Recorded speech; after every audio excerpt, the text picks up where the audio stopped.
1867, par un matin d'été, le 1er juillet, notre pays est né. Les pères s'entendirent sur l'avenir de la nation, pour que tous et chacun puissent chanter ton nom. D'une famille de 4 à 10, nous sommes passés. Sir John et MacDonald et ses associés. Gardons la tête haute et ensemble chantons. Canada, nous sommes si fiers de ton nom. La télévision communautaire de Rockland Inc. n'est pas responsable des opinions exprimées dans cette émission. Mesdames et messieurs, bonjour et bienvenue à une autre émission d'Informez-vous avec Jacques. Aujourd'hui, nous avons le plaisir de visiter notre représentant à Queen's Park et je parle bien sûr de Grant Crack, notre député. Bonjour Grant. Bonjour M. Jacques, ça va bien? Ça va très bien, toi? Excellent, bienvenue. Oui. Là, tu as été élu en 2014 pour un deuxième terme. Puis ton premier terme, tu étais allé quand même chercher environ 1400 voix, mais vous étiez, ça c'était en 2011, mais vous étiez dans une situation de gouvernement minoritaire et les partis d'opposition ont décidé de vous défaire en 2014 pour des raisons politiques, évidemment. Certains n'étaient pas d'accord avec le budget et finalement, vous êtes allé à la population et la population a décidé cette fois-ci de vous donner un gouvernement majoritaire. Qu'est-ce que ça change dans votre vie de pouvoir opérer avec un gouvernement majoritaire versus un gouvernement minoritaire? Mais avec un gouvernement majoritaire, c'est plus simple de passer des projets de loi dans l'Assemblée. Et en même temps, c'est possible de passer nos priorités comme des libéraux. Après les élections dans 2011, c'était très difficile dans la Chambre à cause que l'opposition a joué des jeux tout le temps pour délai des projets de loi importants pour les résidents, les gens de l'Ontario. Et on a présenté un budget très fort dans le printemps de 2014. Et j'étais déçu que le budget n'est pas passé, mais en même temps, ça présente une opportunité pour la population, les résidents, de décider. Et, avec le gouvernement majoritaire et avec une première ministre très forte, on est capable d'avancer plusieurs dossiers plus rapidement pour grandir la province, la croissance et investir dans l'infrastructure et dans les gens de la province qui ont les besoins. D'accord.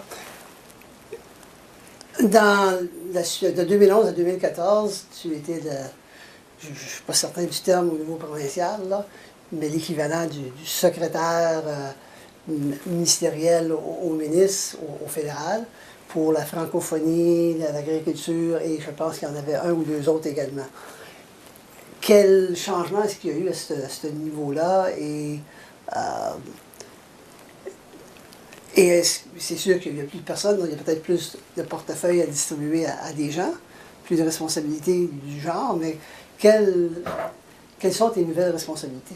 Mais dans le premier mandat, j'étais l'adjoint parlementaire pour le ministre de l'Agriculture, des Affaires rurales et, comme vous avez dit, des Affaires adjoint parlementaire pour l'honorable Madeleine Meyer, qui est le ministre délégué aux Affaires francophones.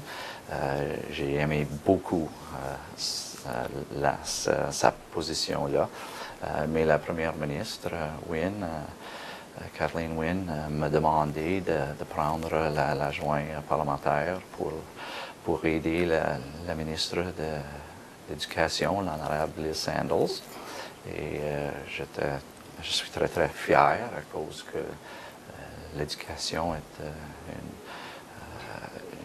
une ministre très important dans la province et 25% de le budget de le gouvernement. Notre budget est plus que 117 milliards de dollars. Alors, 26-28 milliards de dollars, c'est un grand dossier. Maintenant, j'ai fait des consultations pour l'éducation pour les adultes dans la province. J'ai fait 3 dans le mois passé. Il reste 2. Une à Sudbury et l'autre à Toronto.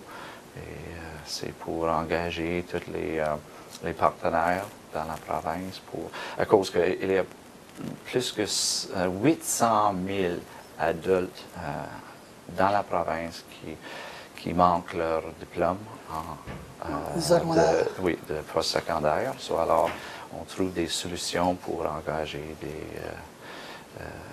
des adultes et de donner plus d'informations pour gérer le système. Et mon rôle est de encourager et tous les gens dans la province qui veulent avoir un diplôme de continuer et, comme j'ai dit, cherche la manière d'avancer.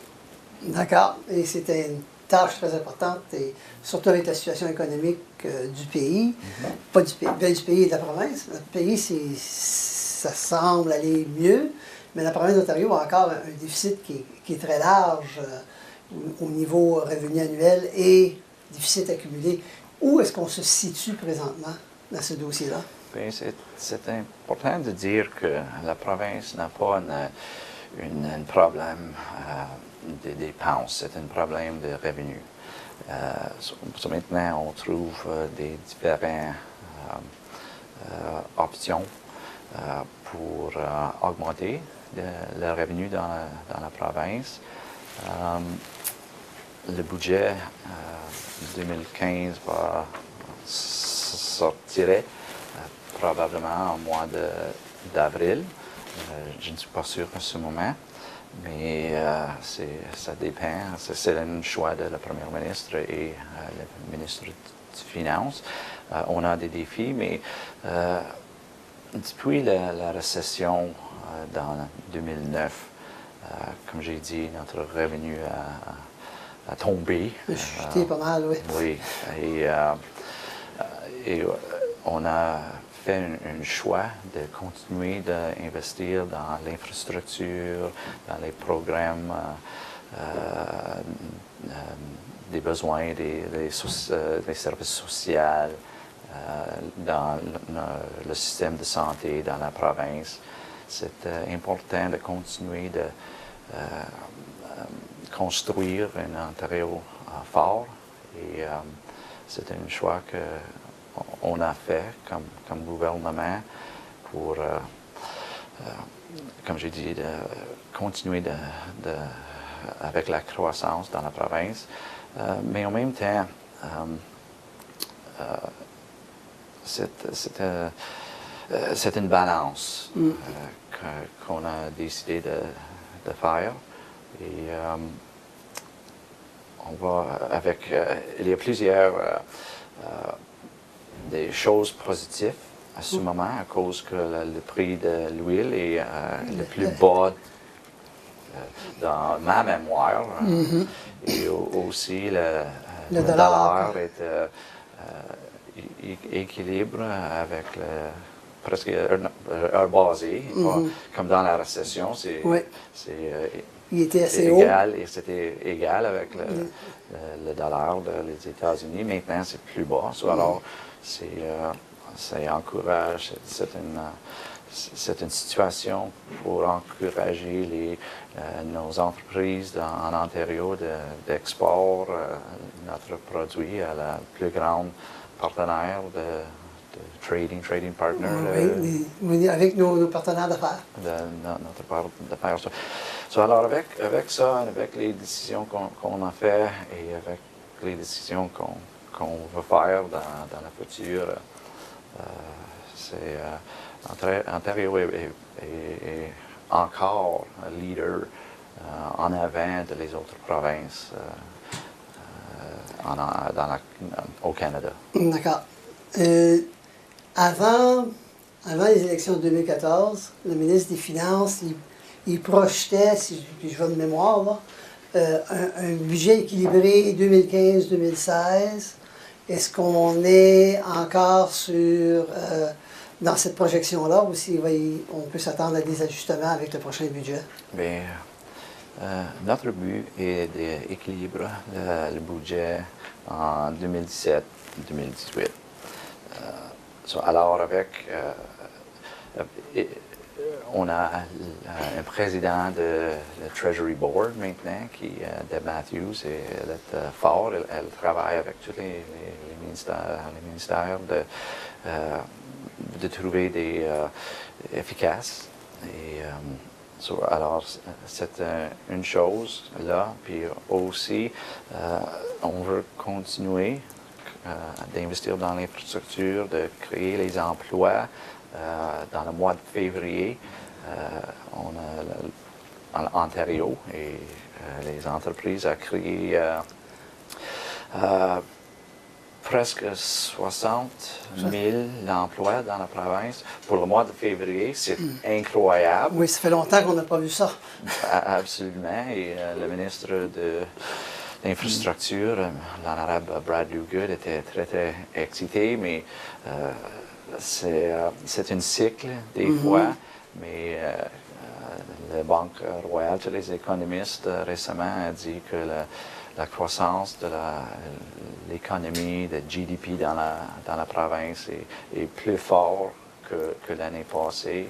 La croissance de un estimant est 3,4% pour 2015. C'est presque un point plus qu'on a projeté, on a pensé dans le dernier budget. Alors, je pense que les chiffres vont être favorables et on sait qu'il y a de travail de faire, de continuer d'être efficace. Vigilant et efficace. Est-ce que le gouvernement de Mme Wynne va être prêt à prendre des bouchées doubles et triples si la situation ne s'améliore pas? Exemple, comme le Québec a fait présentement, le premier ministre Couillard a décidé qu'il fallait vraiment équilibrer leur budget car eux, c'était pas un problème de revenus, mais plutôt un problème de dépenses, donc il est en train de corriger ça. Mais chez nous, si les revenus n'augmentent pas, on va se trouver dans une situation si on ne prend pas les mesures nécessaires pour corriger le tout dans un délai assez rapproché. On ne peut pas continuer à creuser le déficit indéfiniment. Mais comme j'ai dit, il y a une balance aussi dans le service public.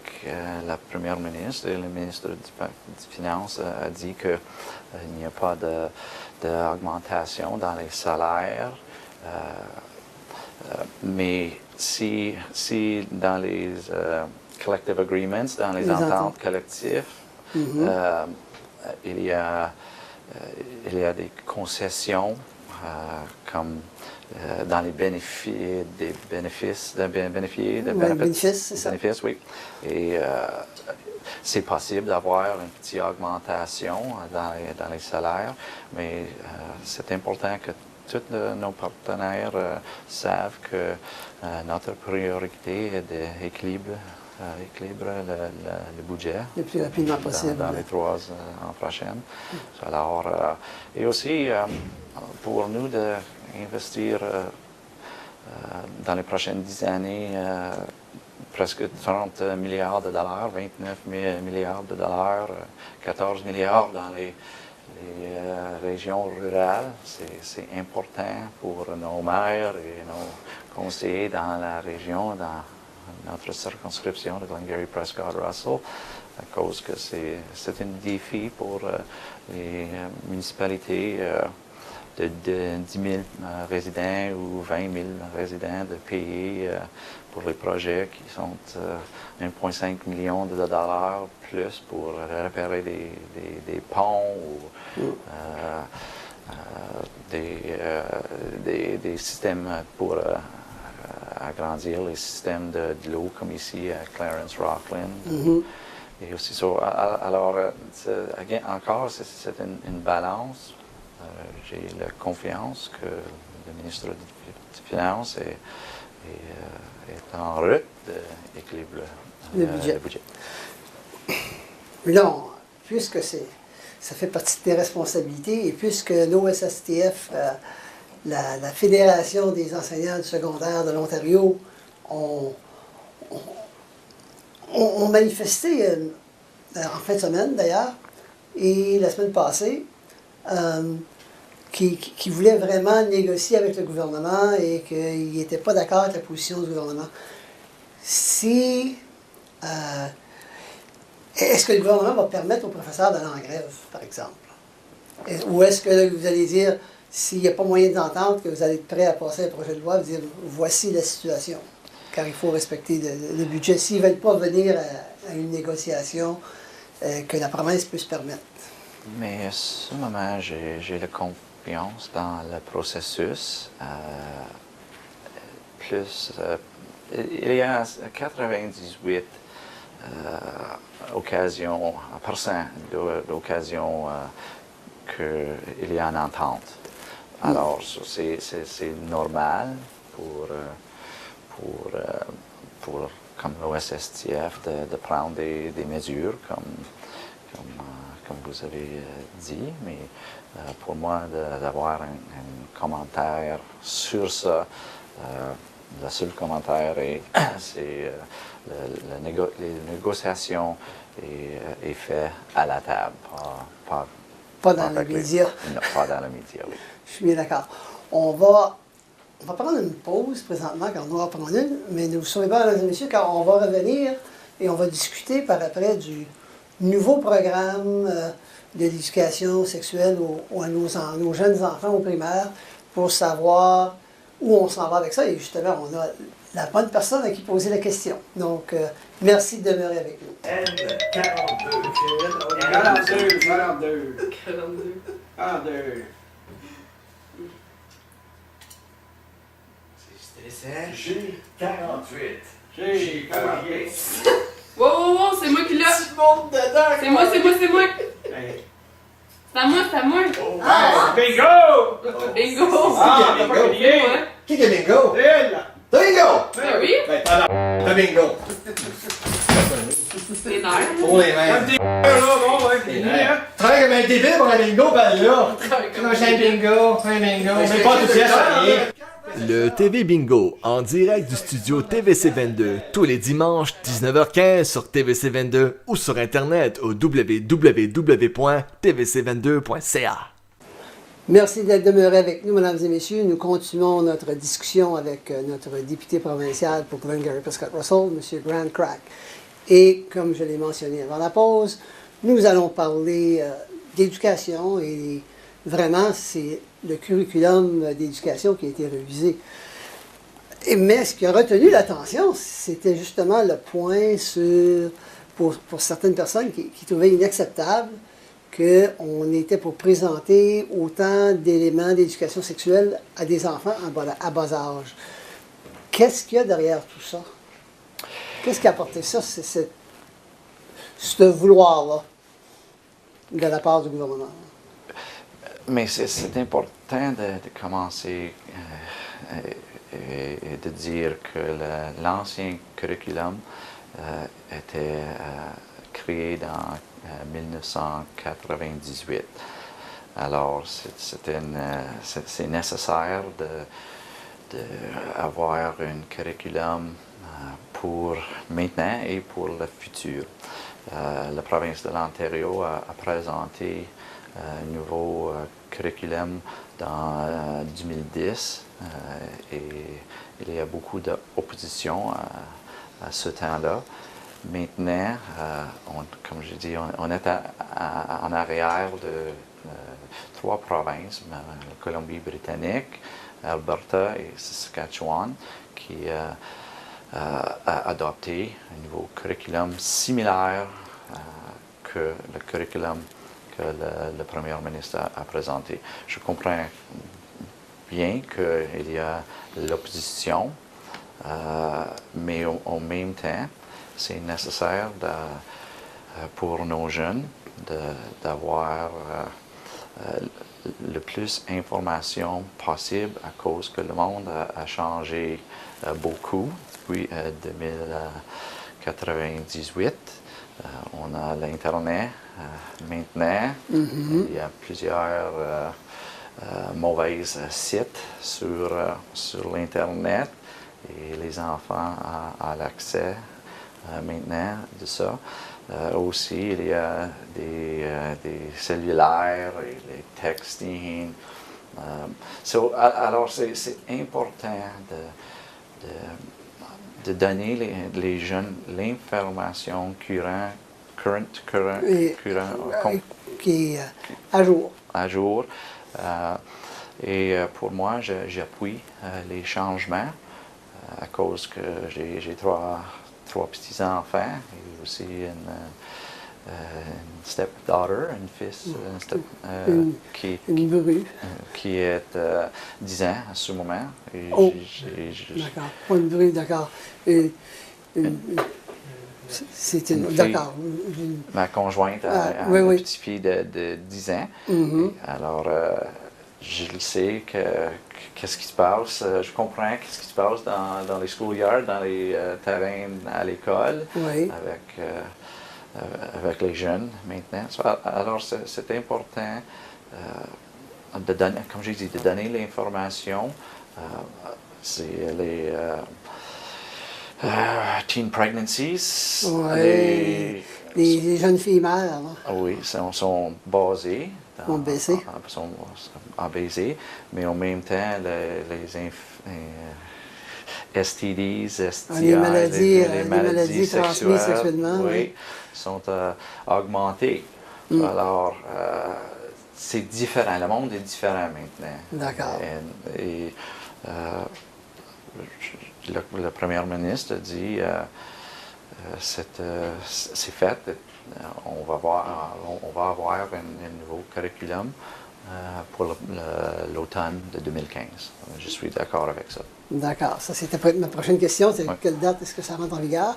Mais il y a une partie du curriculum qui, à ce niveau-là, m'a fait plaisir. Parce que là, on veut montrer à nos enfants de dire non et d'aller dénoncer et lâcher de cacher sous les...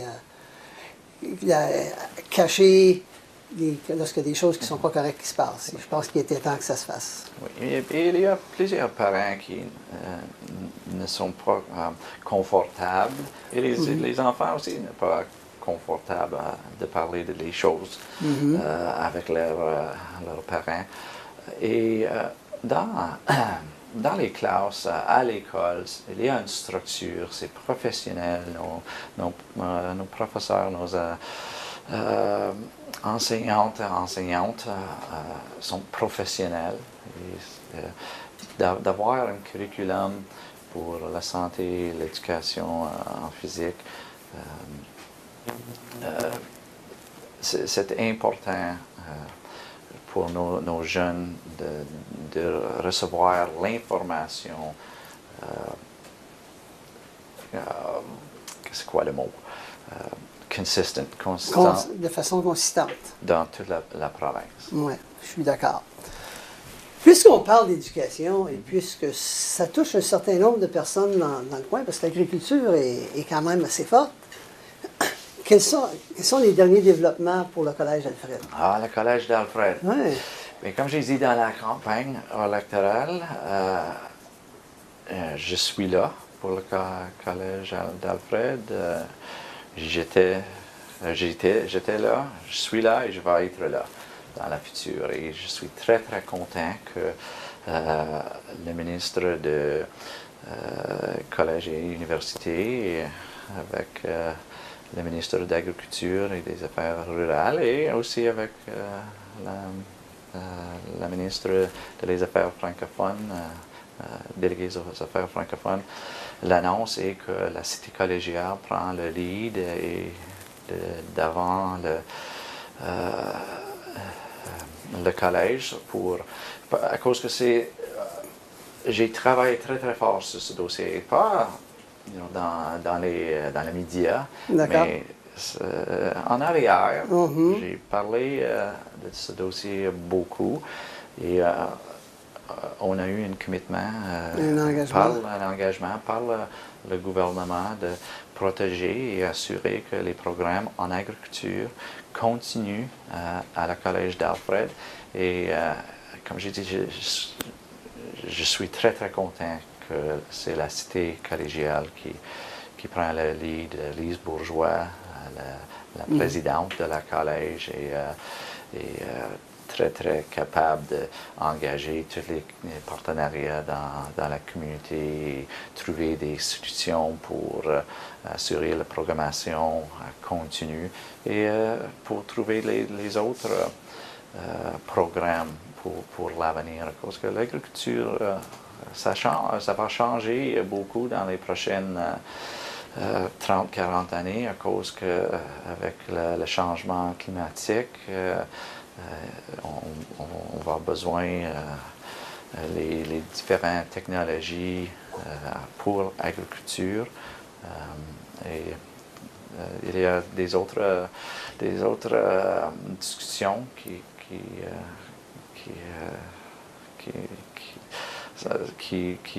c'est quoi le mot? Il y a des autres discussions qui continuent pour agrandir le campus d'Alfred. D'accord. Hydro One. Oui. La semaine passée, on parlait de vendre des actions jusqu'à 60%, tout vendre, puis aller chercher jusqu'à 10 milliards de dollars, mais c'était un one-time deal. Est-ce que c'est... Moi, je me pose la question, est-ce que c'est sage? Et parce que quand le secteur privé, on leur donne quelque chose, eux, ils doivent, payer. C'est une facture de 10 milliards de dollars, il faut qu'ils payent la facture de 10 milliards de dollars, il faut qu'ils passent la facture à quelqu'un. Ils doivent garder le réseau et l'améliorer comme il a besoin d'être fait. Mais le réseau de distribution, surtout, je pense, là, il y a des améliorations à faire. Et donc, est-ce qu'en bout de ligne, c'est vraiment rentable pour les citoyens de vendre des parts de Hydro One? Notre gouvernement a engagé Ed Clark et un panneau de revue tous les assets dans la province, et l'hydro est une composante de ça. Il n'y a aucune décision à ce moment, mais le gouvernement est ouvert de regarder les options. Alors, il y a beaucoup d'opinions dans le média à ce moment, mais vraiment, il n'y a aucune discussion dans le caucus libéral, mais probablement dans les semaines prochaines, il va y avoir des conversations sur ça. Est-ce que le gouvernement va vendre 10% ou 50%? Je ne savais pas à ce moment. D'accord. Il y avait beaucoup de pourparlers dans certains médias qu'il y a certaines personnes qui se sont fait réduire le montant d'hydro parce qu'ils devaient beaucoup d'argent. Il semble y avoir beaucoup de problèmes avec les smart meters où des gens paient des factures beaucoup plus élevées qu'auparavant. Et Hydro One a fait une déclaration la semaine passée, disant non, on a vérifié, puis nos meters sont bons. Mais ça ne semble pas concorder avec la réalité que certaines personnes vivent. Je sais que Hydro One est une corporation, une Crown Corporation, une corporation de la couronne, donc il opère à une certaine distance du gouvernement. Mais est-ce que le gouvernement surveille la situation pour s'assurer que tout soit juste et équitable? Premièrement, les smart meters, c'est nécessaire. Les smart meters changent notre habitude dans la province. Pour moi, je suis très, très conscient. Qu'est-ce qu'on fait chez nous à ce moment? On fait les vaisselles après 7 heures, les laundries, le lavage dans les fêtes de semaine ou après 7 heures aussi. Oui, il y a des problèmes avec certaines smart meters dans la province. Et, j'espère que c'est pas normal, mais quand un gouvernement introduire ou présenter un nouveau programme, il y a des problèmes, des bébites dans les systèmes. Et, mais j'ai lu un article dans le journal ce matin que les smart meters sont bons.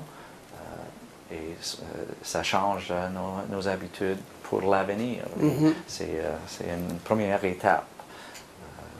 C'est important que tout le monde est conscient que nos habitudes en passé doivent changer dans l'avenir. D'accord. OK. Là, je me demande où je vais aller. Il y a eu plusieurs projets de loi qui ont été présentés par le gouvernement depuis la réélection. Et une faisait affaire, puis ça avait été présenté avant que le gouvernement soit défait en 2014.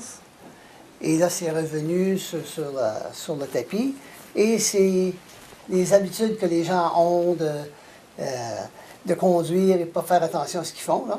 Le distracted driving, qui appelle en anglais, en français, je ne sais pas quel est le terme utilisé. Car plusieurs personnes se servent de leur téléphone pour faire du texting ou pour parler. On envoie, moi j'en vois presque tous les jours, encore. Le projet de loi a introduit des nouvelles pénalités. Est-ce que tu pourrais nous les donner? Est-ce que tu peux nous dire quand la loi rentre en vigueur? Et est-ce que ça va être fait par phase? Comment est-ce que cette application-là va se faire? Bonne question.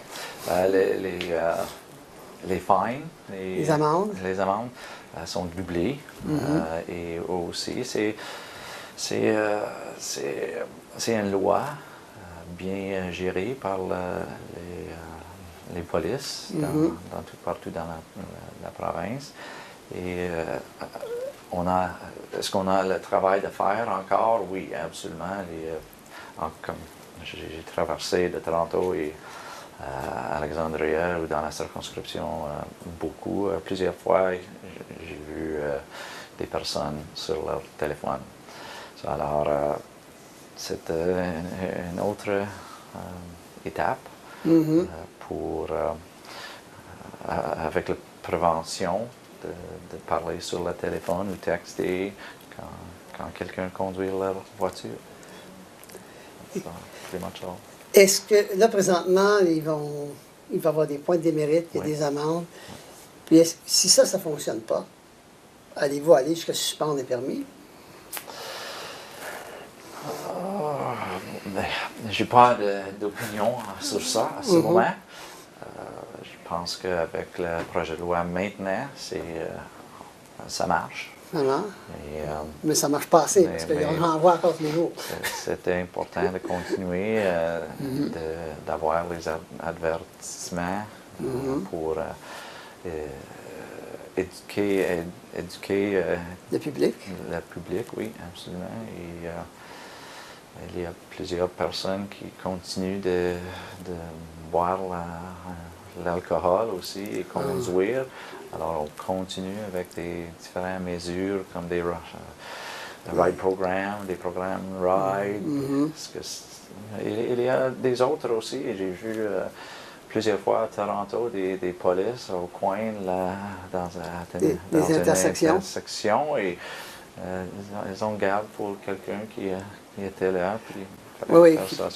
il Oui, conduit pas, oui, il a la oui, tête penchée. Là. Oui. Oui. Alors, il y a des mesures préventatives. Mhm. Alors, on va voir comment. Quel sera le résultat? Oui, oui, Parce que présentement, c'est dangereux. oui, absolument.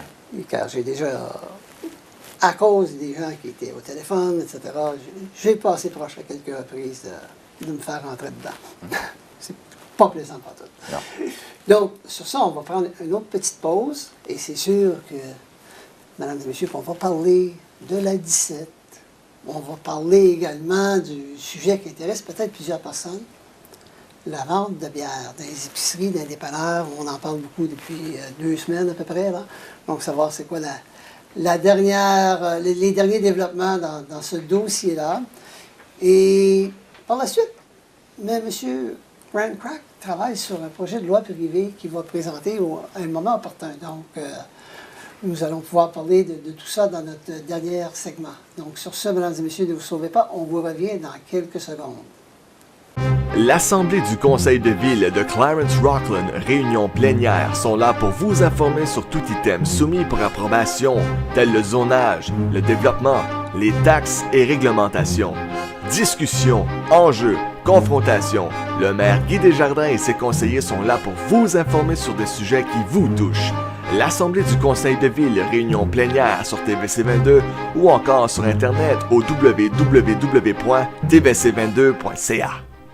Merci d'être demeurés avec nous, mesdames et messieurs. Nous continuons notre discussion avec notre député provincial pour Glengarry Prescott Russell, M. Grant Crack. Grant, Oui, vente de bière. la bière. Hein? Je sais que ça intéresse plusieurs personnes, car des fois, c'est pas toujours facile de s'en procurer dans la province.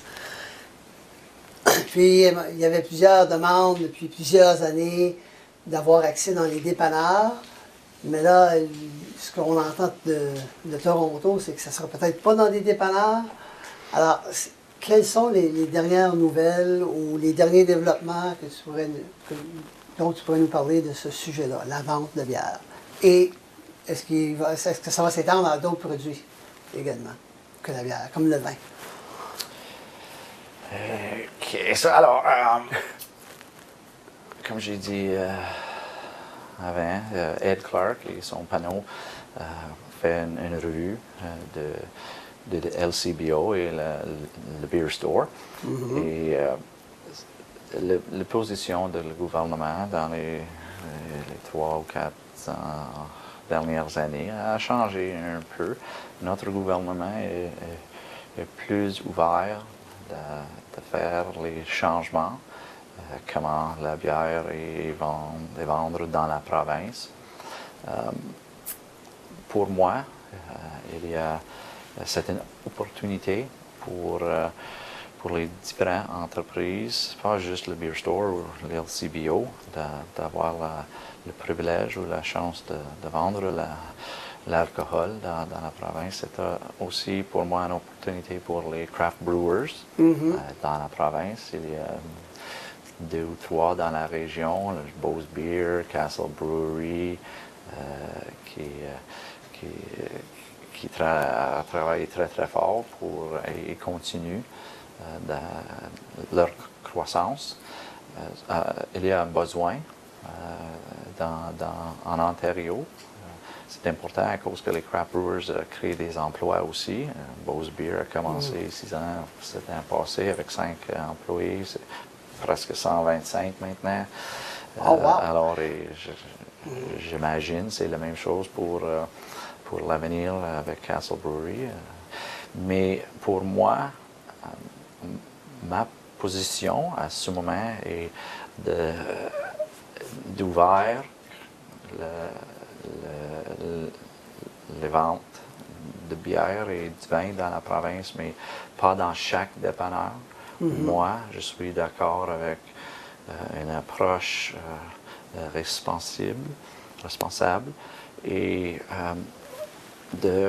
d'avoir un plan pour Ontario rural, à cause que il y a plusieurs communautés. Par exemple, il y a une LCBO à Navan, mais à Sarsfield, 7 kilomètres de Navan, qui veulent vendre la bière ou du vin, il n'est pas capable à cause que les régulations, les politiques maintenant, c'est pas possible. Je veux voir une situation comme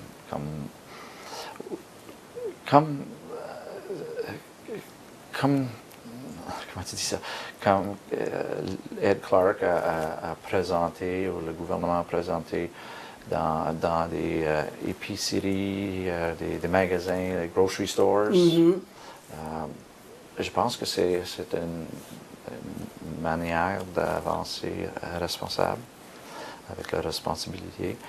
Et comme une ville d'Alexandria, il y a une beer store puis une LCBO.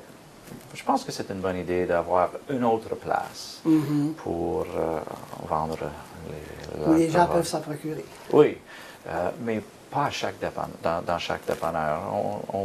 Il y a beaucoup de détails de considérer comme les retours, le recyclage des bouteilles aussi. Maintenant, c'est le beer store qui a une entente avec le gouvernement. Le beer store a reçu 30 millions de dollars chaque année pour le recyclage des bouteilles vides. Et alors, s'il y a des autres épiceries ou des autres dépanneurs, on doit avoir un plan pour assurer le recyclage des bouteilles dans la province. Avez-vous des autres questions? Non. Non, par rapport à ça, ça touche pas mal le sujet tel qu'il est présentement. Oui. Parce que ce que j'entends, c'est qu'il y a des choses qui sont considérées, il y en a d'autres qui ne sont pas, mais c'est encore au stage de développement. Et le gouvernement semble avoir fait son idée plutôt vers les épiceries, puis peut-être des dépanneurs dans des villages isolés, si on veut, là. Comme dans le nord de l'Ontario, je pense que ça se fait présentement. Ouais. Donc, c'est ce que j'ai entendu dans le message, dans la réponse. Excellent, merci. OK. La fameuse 17. L'étude environnementale est en marche. Au mois de février, ils ont fait une présentation à Ottawa et ici dans Clarence Rockland. Et il semblerait que comme ils nous ont présenté, dans le fond, ils ont présenté 5 alternatives. Et ils doivent nous présenter le choix final au mois de mai environ. C'est la projection. Est-ce que, présentement, est-ce que tu suis le dossier, premièrement, et est-ce que tu es satisfait de l'évolution du dossier depuis que la Ville d'Ottawa a décidé d'embarquer dans l'étude environnementale? Là? Comme tout le monde, je préfère que le processus est plus rapide, mais il y a beaucoup de travail à faire pour trouver le corridor préféré. J'imagine que le corridor préféré est le corridor qui est là maintenant. Ça, c'est juste mon opinion. Je veux attendre pour voir les recommandations finales en mois de mai. Mais c'est un processus. Mon travail est de travailler avec la Ville d'Ottawa à cause que il y a une opinion dans la région que c'est la Ville d'Ottawa qui veut stall, ralentir le processus. Mais en même temps, c'est important de dire que si on agrandit Le 104, 17, 174 et le 17, les 4 voies maintenant. C'est important de regarder les autres choses aussi, comme la light rail, légère rail. Et ça, c'est... Et ça fait partie de l'étude. Oui, et ça, c'est une raison que la Ville d'Ottawa veut avoir une revue ou une consultation avec Light Rail à Champlain, rue Champlain. Là. Oui. Mais en même temps, c'est mon travail, c'est le travail de les Comtés unis aussi, de convaincre la Ville d'Ottawa que le 174 est une priorité pour alors, si la Ville d'Ottawa veut de l'argent pour Light Rail, il y a des pressions, des pressions, des négociations qui sont nécessaires. Et j'ai le ministre de Transportation est au courant de ce dossier. J'ai parlé de le ministre la semaine passée concernant ça. Alors, ça avance. Ça avance dans une manière responsable pour tout et tous, avec les comtés, avec les résidents dans le corridor aussi, qui a des concerts et qui sont probablement un nombre de résidents qui sont contre l'expansion de cette autoroute-là. Mais c'est vraiment nécessaire de continuer à cause que c'est important pour la croissance de Rockland. Oui. J'ai parlé avec des intervenants dans la région ici et la croissance est pas forte comme maintenant, comme les années passées. So, alors, je veux numéro 1, après l'étude environnementale, d'avoir les consultations avec Ottawa, avec les Comtés unis de Prescott Russell, avec la province, à cause que c'est nécessaire qu'on est sur la même équipe. Et pour moi, c'est de trouver l'argent pour commencer la construction et l'agrandissement. D'accord. Parce que l'étude, parce que la Ville d'Ottawa, basée sur ce qu'ils nous ont dit à cette réunion d'information-là au mois de février, il avait mentionné que si ça dépassait X dollars, ou si c'était en dedans de X dollars, il pouvait commencer peut-être comme en 2021, dans 6 ans.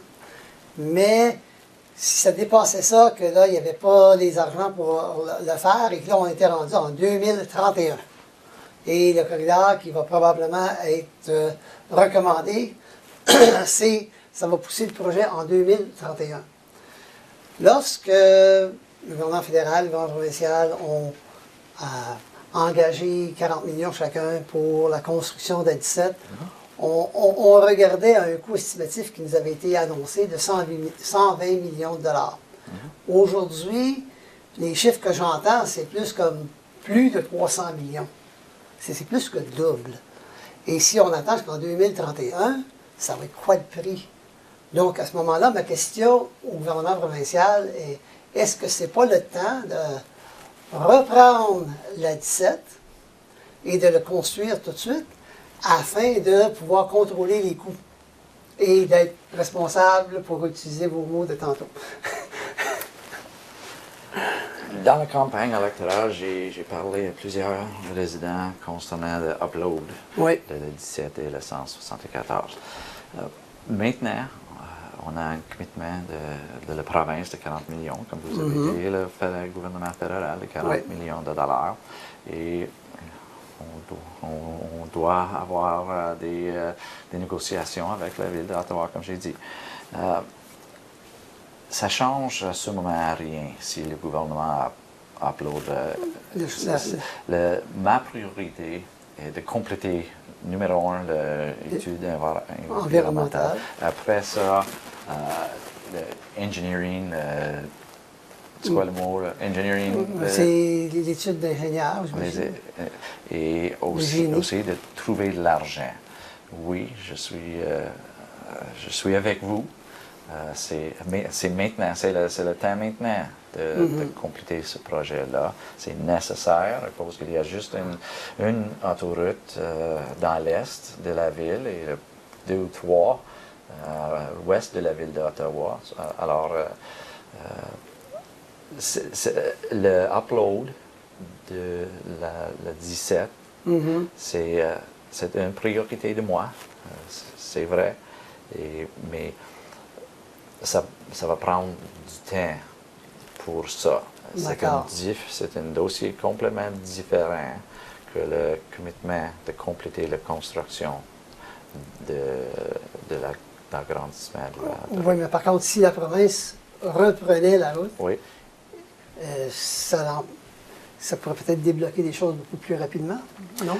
Bien, je pense qu'on va perdu les 40 millions de dollars du gouvernement fédéral, le commitment-là, à cause que si c'est une autoroute provinciale, Il faudrait que ce soit négocié avant. alors, Parce que 40 millions, si c'est plus de 300 millions, 40 millions, c'est rendu, c'est important. Mais avant, c'est un tiers du projet. Là. 40 millions, ça veut dire qu'il faudrait que le gouvernement fédéral augmente sa portion de 40 à 100 millions pour au moins 100 millions, juste pour garder les choses équilibrées. Là. Parce que Scott Russell n'a pas 100 millions à dépenser sur une route. non, c'est vrai. Alors, comme j'ai dit, c'est mon travail de chercher une part de 14 milliards de dollars que le gouvernement a committé dans notre plan, dans le budget dans 2014. D'accord. Alors, j'ai le travail de faire, mais c'est un projet, c'est une priorité pour moi. OK, parfait. Projet de loi privé. OK. Suite aux charges criminelles qui avaient été placées contre 3 des membres du conseil municipal, je me souviens, on avait eu une discussion et je t'avais demandé à ce moment-là pourquoi l'Ontario ne passait pas une loi similaire à ce qui se passait au Québec.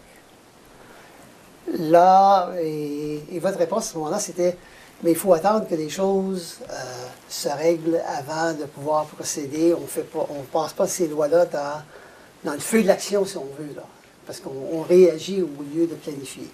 C'était grosso modo la discussion qu'on avait eue.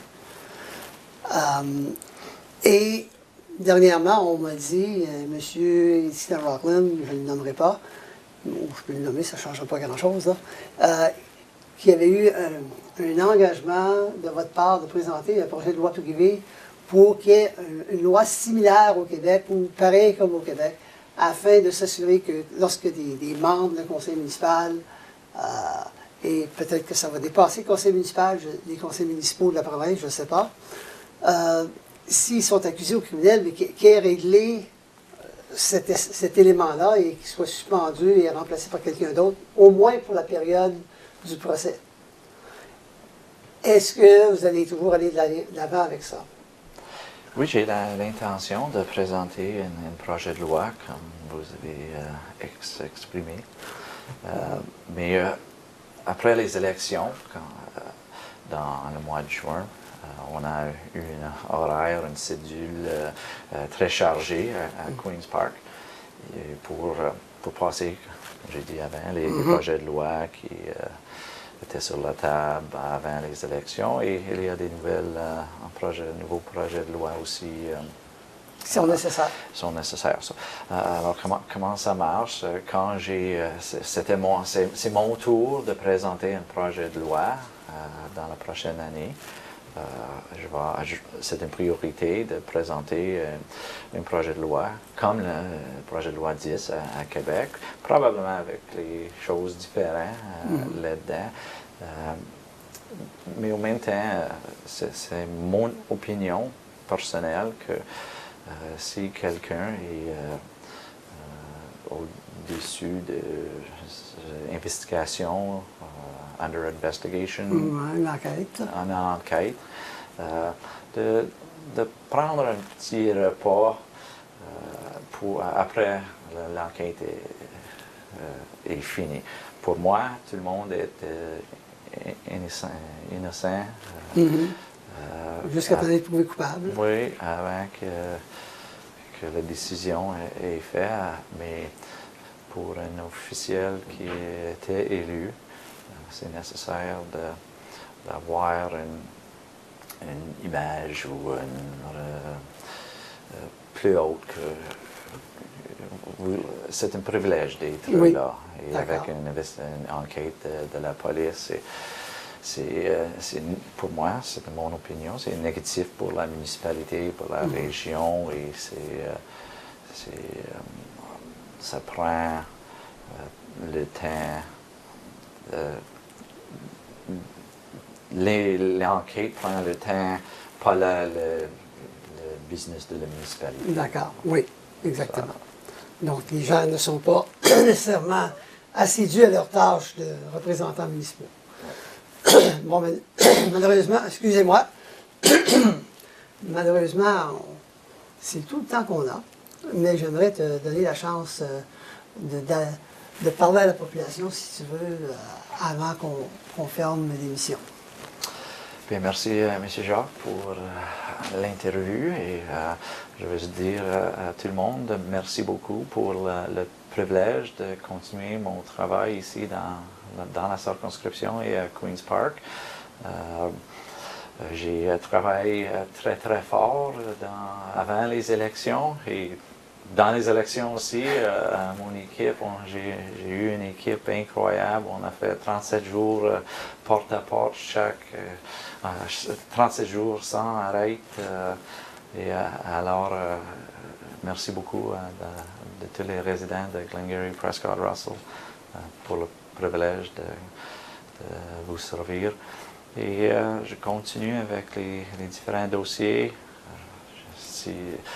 Je pousse les dossiers le plus rapidement possible pour vous.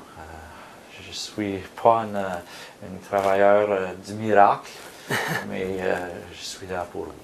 Bon, merci beaucoup. De rien, merci. Donc, j'espère, mesdames et messieurs, que vous avez apprécié notre entrevue, discussion avec notre député provincial. Et sur ce, je vous dis merci d'avoir été là avec nous et je vous dis à la prochaine.